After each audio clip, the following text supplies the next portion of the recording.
Welcome to The Paradigm Shift on 4ZZZ 102.1, where we challenge the assumptions of our current society to resist oppression and investigate alternative ways of living, for a world based on justice, solidarity and sustainability.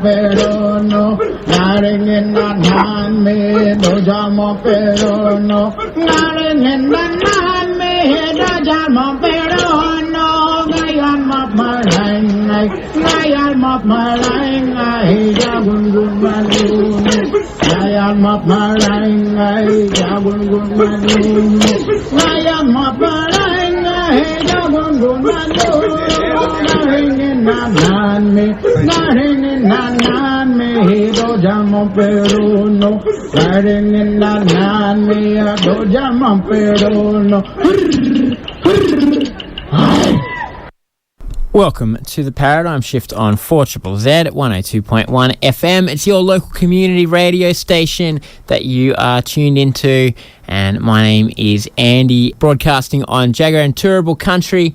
And today on the show, I am very excited to tell you that we'll be playing an interview with Cory Doctorow, who is originally from Canada, now I think based in the US.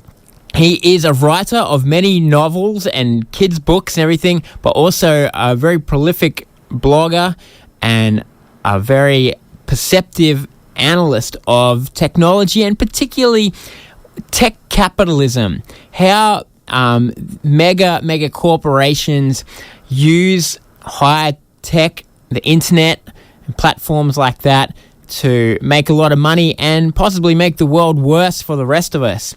And Cory, I love reading his blog, and so I got in contact with him and I said, do you want to have a chat? And I'll tell you what, it is amazing. It's a wild ride. I ask him a question and he just goes for it. He's got examples, he's got analogies, he's thought deeply about a lot of things, and so it was a very enjoyable interview to do, and I hope also to listen to.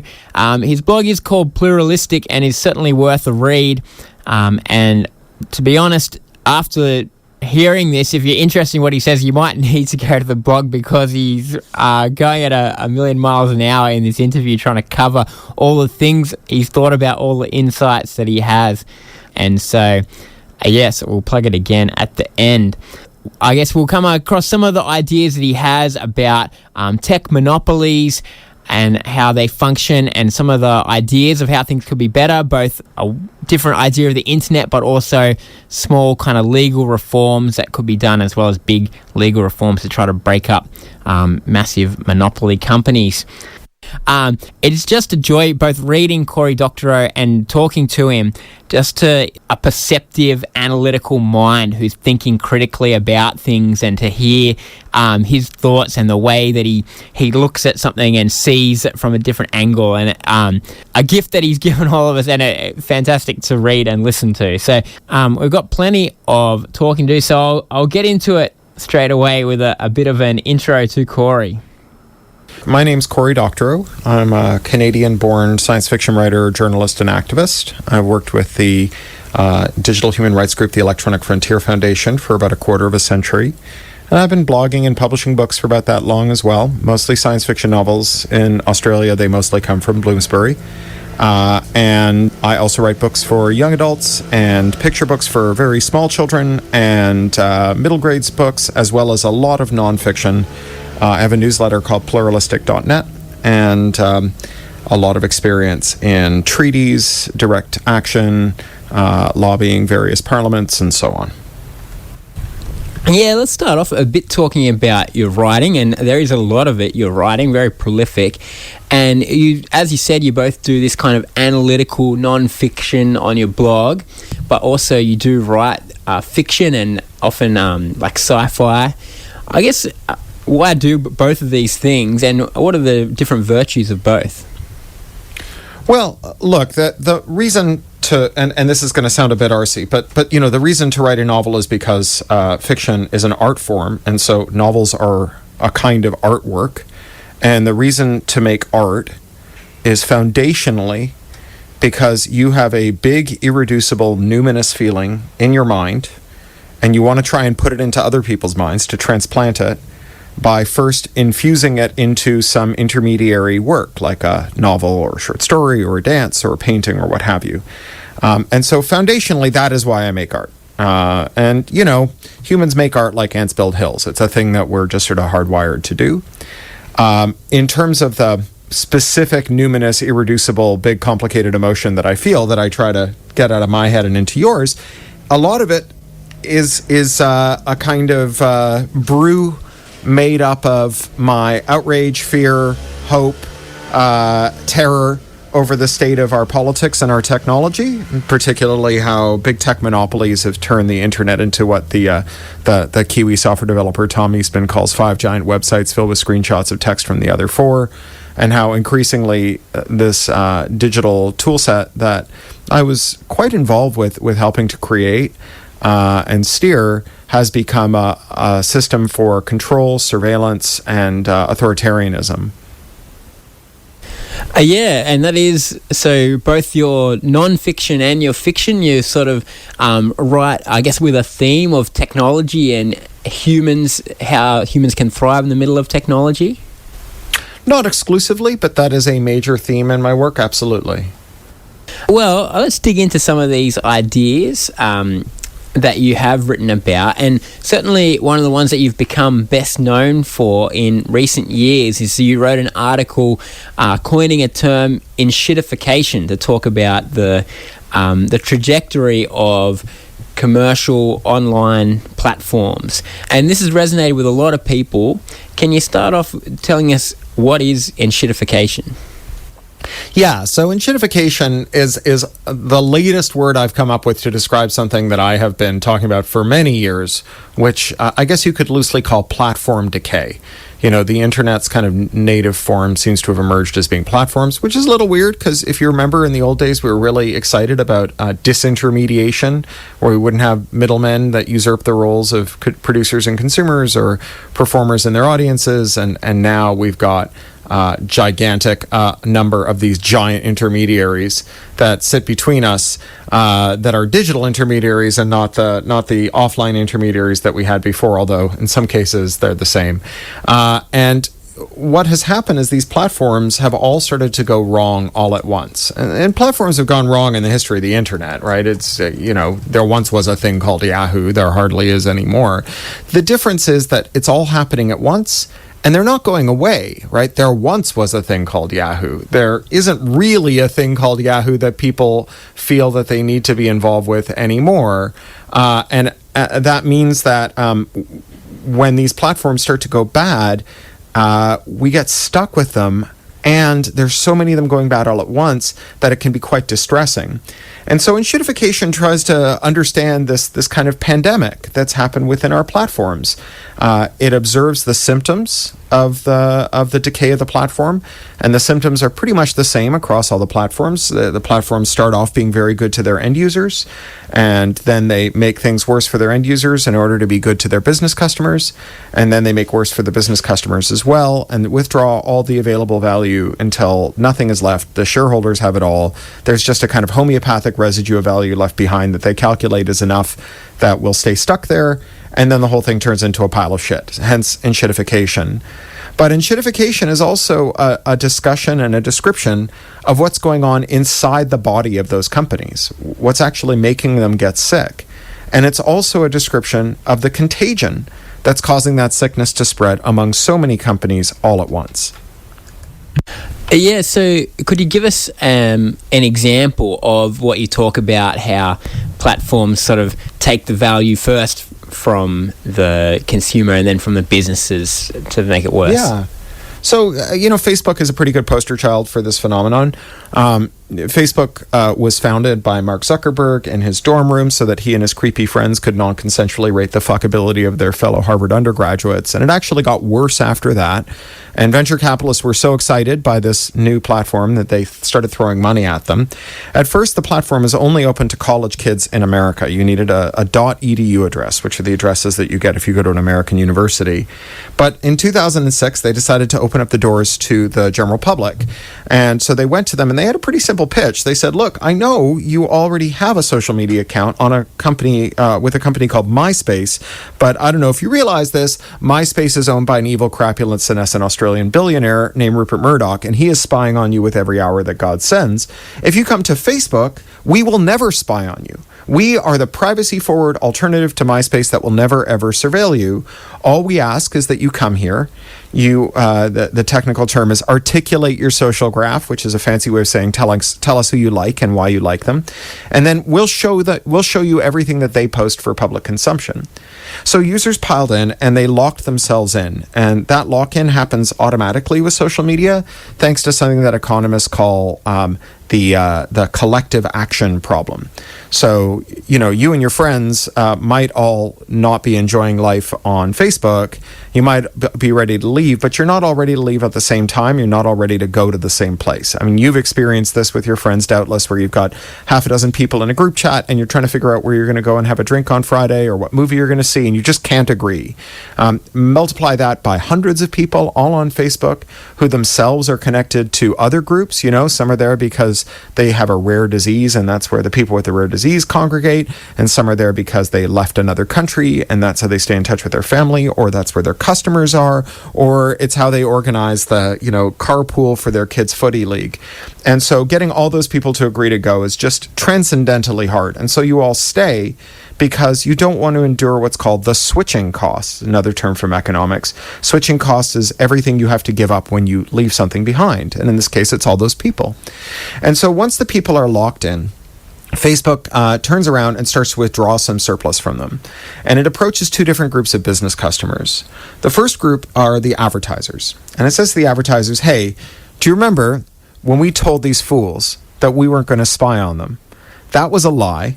Actually, we spy on them from asshole to appetite. And all we ask of you is that you give us a relatively small amount of money, and then we will target ads to those people with remarkable precision. Not only that, we are such good-natured slobs that we're paying out of our own pocket for a whole building full of engineers that do nothing but police ad fraud. So you give us $1 for an ad, that ad will be shown to the person that you want to see it. And then it went to the publishers and it said, hey, do you remember when we told these fools we were only going to show them the things that they asked to see? That was a lie. Actually, if you just put brief excerpts from your own website into your Facebook feed with a link to go back to the website where you can make money from users however you want, we're going to non-consensually cram those pages into the eyeballs of people who never asked to see them. And you'll get a free traffic funnel. And so the advertisers and the publishers get locked in because that's where the users they depend on are. And now they start to withdraw the surplus from them as well. So advertising gets more expensive, the targeting gets worse. Publishers find that they have to put longer and longer excerpts up in order to get their stuff shown, not just as a suggestion, but to the people who subscribe to their feeds. Eventually, they're putting the whole content up there, and it's fully substituted for their website. So now the only way they can make money is by using that rigged ad market that Facebook is running. And so now Facebook is drawing down all the surplus, taking every available penny, until all that's left is the barest minimum that they calculate is necessary for Facebook's ongoing survival, for keeping everyone locked to the platform. And of course, that's a very brittle situation to be in, because the difference between people who are on Facebook and every day log in and say, God, I hate this place, but I can't leave, and the people who say, God, I hate this place and I'm never coming back, it's like one tiny little thing, a whistleblower, a privacy scandal, a live stream mass shooting, people bolt for the exits. And when that happens, Facebook's share price craters, like it did in 2022, when they announced that they had not grown as fast in the US as they thought they would, and they endured a $250 billion US sell-off, the largest sell-off, the largest drop in valuation of any company in world history, which was wonderful to see. And that really set the cat amongst the pigeons. And when that happened, Facebook panicked. And the technical term that tech bros use when they panic is they call it pivoting. And Facebook's pivot was that Mark Zuckerberg stepped up to a microphone and said, hey, I know for many years now, I've been telling you that the true future of the human race is being eternally locked in an argument with your racist uncle using my crude primitive text interface.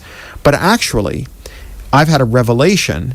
The new future of the human race is that I'm going to convert you and everyone you love into a legless, sexless, low polygon, heavily surveilled cartoon character in a dystopian parodical virtual world called the metaverse that we stole from an old cyberpunk novel. And that's the final stage of enshittification. That's when the platform turns into a pile of shit. And that's what we're living through with Facebook right now. I think an important thing to note about this theory and its value is that it's not just the kind of law of diminishing returns, that there's a specific kind of trajectory of business here that when you start off with a lot of capital and you use certain tactics to make your money. Is that right? Yeah, the digital services, they definitely suffer diminishing returns. They definitely have the same leaders with the same personality flaws as the analog services that came before them, but they have something that is distinctive to digital technology, which is its flexibility. Digital tools are just more flexible than physical ones, than real-world systems. A digital tool, a digital backend to a business, can alter the business logic with every transaction. So they can offer a different price, they can charge a different cost, they can do different rankings for every user every time they visit. And that makes it just very hard to get your balance. It makes it very hard to know when you're getting a good deal or whether you're getting a bad deal. So, for example, Uber drivers labor under something called the algorithmic wage discrimination. It's a term coined by the sociologist Veena Dubal. And with algorithmic wage discrimination, Uber offers every single driver a different price for the same ride based on whether or not they've recently been selective about which rides they take. Drivers who are pickier get offered a higher wage to make the same run. The idea here is for the algorithm to tempt you into giving up whatever else it was that you were doing that allowed you to be more selective, and then to gradually, by random intervals, start to tighter down the wage that you are being offered, so that you basically miss that your wage is being eroded until it's too late, until you're locked into it. And if you do notice and you do become more selective, then the wage bumps back up again. Now, this is something that doesn't require a whole lot of imagination to come up with. There are black-hearted coal bosses commemorated in 100-year-old country and western songs who would have loved to have done this. The reason they didn't do it is not because they weren't smart enough, and it's not because they weren't wicked enough. It's because they didn't have a room full of guys with green eye shades adjusting the payroll that was large enough to let them do this from second to second. And so it couldn't work. So this digital flexibility explains what's going on inside the body corporate, right? If the symptomology is they're good to users, then they're good to business customers, then they're bad to everyone, and then they turn into a pile of shit.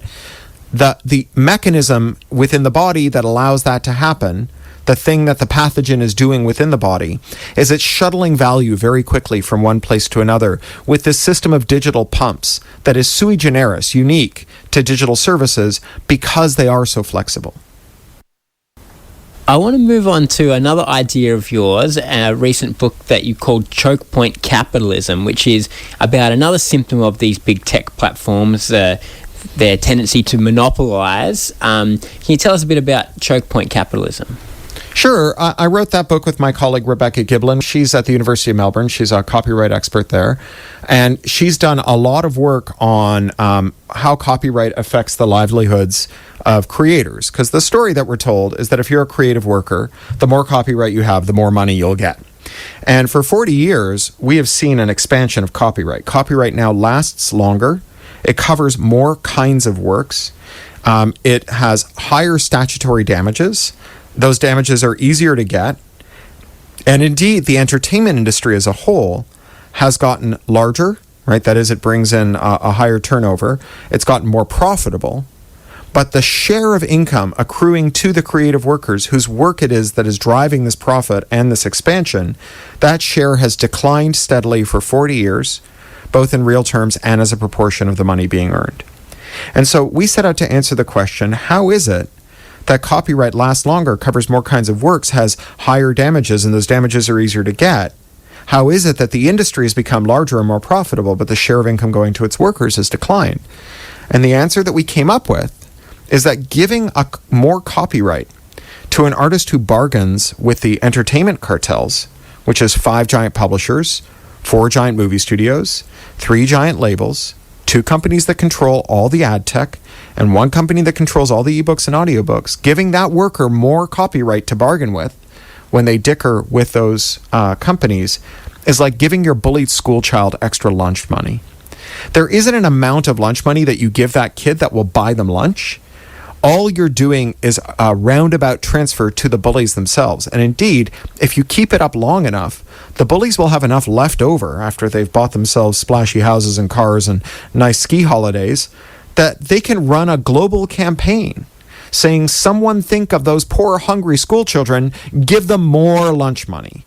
And that's what we're living through right now. And so in Chokepoint Capitalism, we go through a half dozen chapters at the beginning where we take different aspects of the creative labor market and we explain how these large firms that have cornered the market for creative labor, as well as cornering the audiences for creative products, are scamming creative workers, how they're ripping us off with accounting tricks.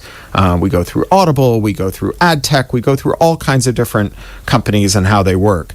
But in the second half of the book, we come up with actionable structural interventions, changes that we can make. Because as Stein's law has it, anything that can't go on forever eventually stops. And the situation with big entertainment companies and big tech companies is so iniquitous that it keeps erupting in crisis. And every time one of these crises emerges, rather than doing something that might actually solve it, we just do what we did the last time, only harder, and hope for a different outcome. And so in anticipation of these looming crises, which we're living through right now with AI, we wrote a bunch of shovel-ready technical proposals for ways to address unfairness and inequity in the labor market in order to make sure that creators get a bigger share of the income and not that entertainment companies just use creators as an excuse to get more exclusive rights that they use to increase their profitability.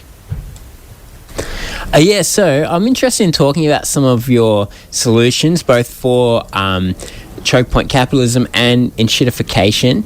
And some of these, it's very, very hard to stand up to a massive corporation and, try to break up some of their power or something like that. But that is some of the things that you recommend. Governments try to do that. But there's also smaller things like the right to repair and the right to move between platforms that you recommend being put into law. Yeah, so one of the ways to think about the failures of platform regulation over the last 2 decades is that a lot of our failures in the last 2 decades have been about getting the buggers to behave, right? So we've gone to Mark Zuckerberg and said, you are very bad at being the unelected social media czar for life for 4 billion people. You must get better at it. Right? However big the 3-ring binder full of A4 with the rules for content moderation for 4 billion people and 100 companies speaking 1,000 languages is, it's not big enough. Make more rules and enforce them better. And what we haven't done is we haven't said, look, Facebook is untenable. The scale that it's attained means that it can't ever be properly moderated or known.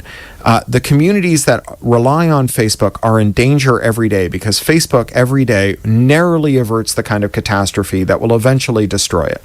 And so what we need to do is make it easier to leave Facebook, which paradoxically means giving Facebook less control over its users.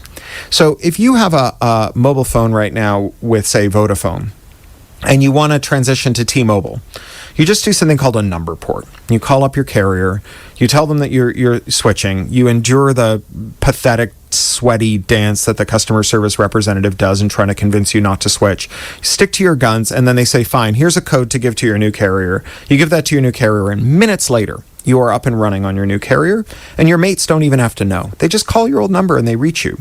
There's no reason we couldn't have that kind of portability for social media, where if you leave Facebook or Twitter or any of the other big platforms behind and go to, say, Mastodon or Blue Sky or something new that hasn't even been thought of, when you get there, the messages that people send, the communities that you're part of, the feeds that you read are still readable, but you're not being moderated by Mark Zuckerberg, by Elon Musk, or by any of the other, mediocre tech barons who've made it their business to decide how we live our online lives. And the people who run these platforms may not be any better, but it won't matter as much because you can leave them too. And moreover, they don't necessarily need to be better, but they should be more afraid of losing your business because if you can leave at the drop of a hat, they will be incentivized to work harder. Now, as I said, there's a kind of paradox here Because if we say to Mark Zuckerberg, look, there's a problem with harassment on your platforms, and there really is a terrible problem with harassment on Meta platforms, you now have to stop it, then Mark Zuckerberg will say, fine, I'm going to spy on everything that everyone does. I'm going to block the things that I think might be harassment. I'm going to interdict any kind of group formation that I think might lead to harassment, and that's going to be my job in keeping everyone safe. And then you say to him, oh, and by the way, if people leave the platform, you have to let their messages flow back onto the platform. He's going to say, well, I can't do both. And he's right, he can't. But he can't even do the first one. He can spy on everyone, he can exercise arbitrary control, but he's not going to be able to actually stop the harassment. There's just no way for people who are so distant from a community to be able to distinguish, for example, between people who are angry because they've been called a racial slur and repeat it, and people who call people a racial slur and repeat it. Both of those things happen on the platforms, but the first one gets shut down an awful lot because people who are being victimized by racial slurs, they're not trying to figure out how to slip a racial slur past the system. Whereas the people who make it their business to harass racialized people, that's all they do. It's their hobby. And so they're always going to be better at it than the person who's their victim. You have to ask yourself, why do people who experience gendered harassment, racial harassment, harassment related to sexual identity, why do they hang out on these platforms? It's not because they like the harassment. It's because they like the people who they would have to give up. They don't want to endure those switching costs. And so they accept as the price of being a full-fledged member of the 21st century that they must endure the abuse that these platforms won't intercede to prevent. If we just let them leave and go somewhere where people care for them more, because maybe it's run by their own community, then we make it so that the harassment doesn't matter as much because it can be blocked. You can keep those people off of your corner of the internet. You know, we look at some of the people out there who are quite terrible, you know, the Kiwi Farms and the other so-called dark websites where people plan harassment attacks and so on. And we go, look at these people in these dark corners of the internet. Well, you know, another word for dark corner is cozy place. It is quite weird that the only people who get to have their own spot on the internet where Mark Zuckerberg or Elon Musk doesn't get to tell them what to do are the worst people on the internet. We should make it easier for people to leave and set up their own quiet little corner where they don't have to wait for Mark Zuckerberg or Elon Musk or any of these other mediocrities to decide that their pain is worth acting on. You mentioned AI before, and there's a lot of talk about AI in the media at the moment. A lot of hyperbole on one hand and kind of existential fear on the other. Whereas your perspective is interesting because you're a bit of an AI cynic, I guess. You don't sort of buy into either side, it seems to me anyway. Can you tell us a bit more about your thoughts on AI? Yeah, to really understand this, you have to understand a concept by a scholar called Lee Vinsel at the University, or at Virginia Tech, called hype. So it's like criticism and hype in the same word. And hype is when you have a company that makes an outlandish claim that if it were true, it would be quite alarming. And they make it for marketing purposes. And then the critics repeat it and they say, my God, these people have too much power. Look at this outlandish claim they just made. All that does is help the person that you're criticizing because it reinforces their claim. So Facebook, for example, claims that they are dopamine hacking evil wizards. I mean, that's not how they put it. That's how their critics put it. The way that they put it is like, we have figured out how to use big data to identify, you know, behavioral triggers that can cause people to buy the products that we advertise. And so when we run around and we say, wow, you know, everyone who's ever claimed to have a mind control ray turned out to be full of shit, whether that was Mesmer or Rasputin or the CIA with MK Ultra or sad pickup artists and weirdos practicing neurolinguistic programming, they were all lying to themselves or everyone else. But Facebook is telling the truth. They've got a mind control ray and they made your Nan into a QAnon. Then we actually help Facebook sell ads. You know, when they do a sales call and they say, look, I understand you want to know why you should spend 40% extra to advertise with Facebook instead of somewhere else. I don't know if you've heard, our critics will tell you we've built a mind control ray. And if we can turn your Nan into a QAnon, imagine what we can do when we're selling your trainers, right? And so we have to be careful about hype. Now, the AI hype and hype is off the charts. So you have AI people who claim things like AI can do your job, really what they mean is we can convince your boss that AI can do your job, so your boss can fire you and replace you with AI that can't do your job, which is kind of the worst deal all around, because now the people who relied on whatever it is you used to do don't get it, and you're out of a job.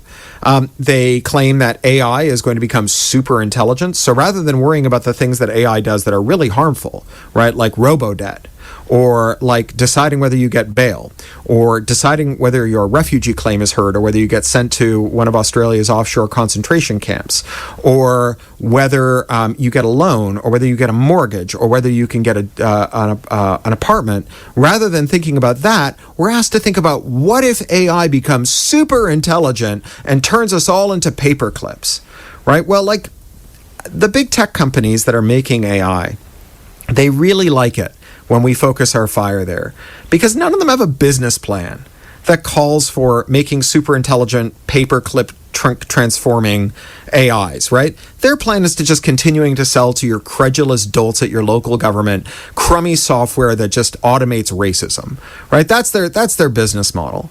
And so long as we're all worried about all this nonsense, so long as we're stipulating to the facts not in evidence that say that Facebook is going to do your job, so long as we continue to believe that, you know, if they keep shoveling training data into the Facebook oven, that eventually it will become super intelligent, which is an idea like akin to the notion that if we keep breeding horses to get faster and faster, eventually one of our prize mares is going to give birth to a locomotive, right? If we pay credence to this, we're not doing anything that actually harms the AI company.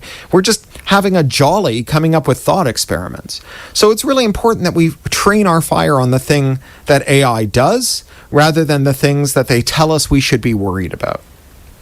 Now, you are a tech critic, and a very prominent one, but also it seems to me that you are somebody very immersed in the tech and online world, a bit of a tech nerd as well. And so I'm interested in your thoughts about like this kind of high-tech online reality.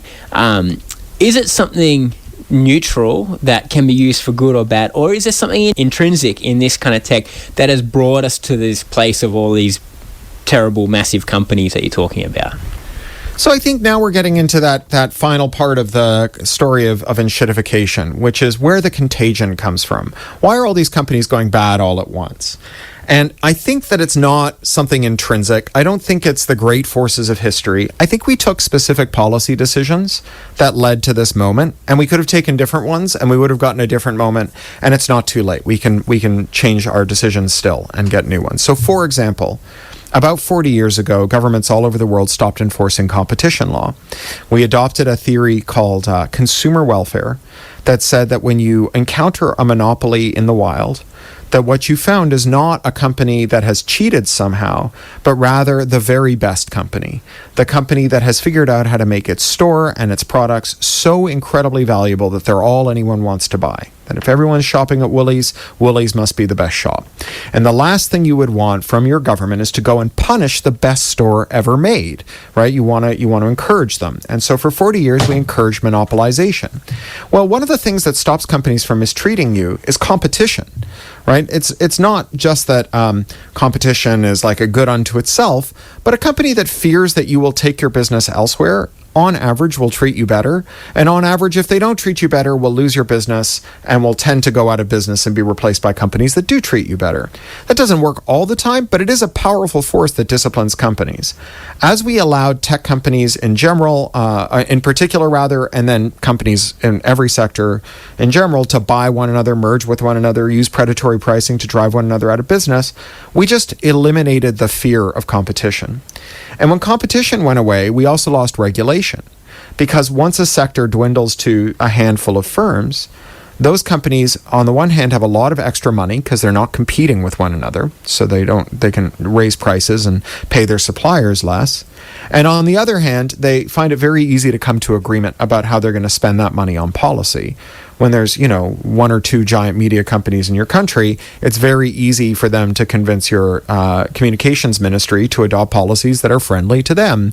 In the same way that, when tech was a couple hundred companies back in the Napster era, they got their asses roundly kicked in every policy forum in the world. But now that there are 4 or 5 companies, they find it very easy to buy the policy outcomes they want.